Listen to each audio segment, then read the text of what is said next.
നമസ്കാരം, നമസ്തേ. Senior professor doctor Suresh K Guptan, director AIMRC. March 22 എല്ലാ കൊല്ലവും ലോക ജലദിനമായി ആദരിക്കുന്നു. Save water, save life, save humanity. ഇതാണ് ഈ ദിവസത്തിൻ്റെ, ഈ ജലദിനത്തിൻ്റെ പ്രാധാന്യം. ഈ H2O എന്ന് പറയുന്ന ഓക്സിജനും ഹൈഡ്രജനും അടങ്ങിയ, 2 ഹൈഡ്രജനും 1 ഓക്സിജനും അടങ്ങിയ ജലത്തെ എന്തുകൊണ്ടാണ് ലോകം ഇത്ര പ്രാധാന്യത്തോടെ കണക്കാക്കുന്നത്?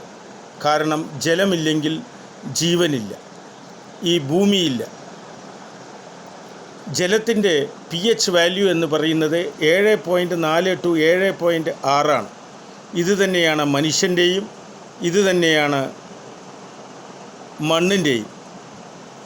അപ്പോൾ ഈ pH 7 to 8 ജലത്തിൻ്റെ pH 7.4 to 7.6 ആ ജലത്തിന് മാത്രമാണ് എല്ലാവിധ ഔഷധ ഗുണങ്ങളും മെഡിക്കൽ വാല്യൂം ഉള്ളത്.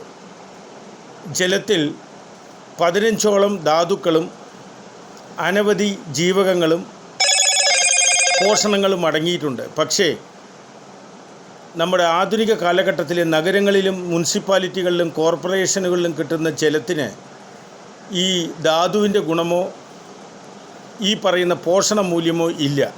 കാരണം 20 അടി താഴെ വരുന്ന പാറ ഇടുക്കുകൂടെ വരുന്ന ഭൂഗർഭ അന്തർധാരയിലൂടെ വരുന്ന ജലത്തിൽ മാത്രമാണ് എല്ലാ മൂലകങ്ങളും. അത് ചൂടാക്കാതെ കിണർ വെള്ളം കുടിക്കുമ്പോൾ മാത്രമാണ് പണ്ടുള്ളവർ അസുഖബാധിതരല്ലായിരുന്നു. അതുപോലെ അതിരാവിലെ കിണർ വെള്ളം കുടിക്കുന്നവർക്ക് അസുഖങ്ങളില്ലായിരുന്നു.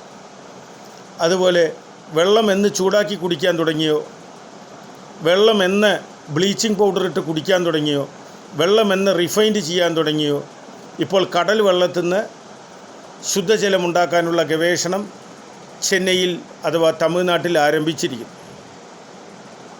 അപ്പോൾ ജലം ജീവനാണ്.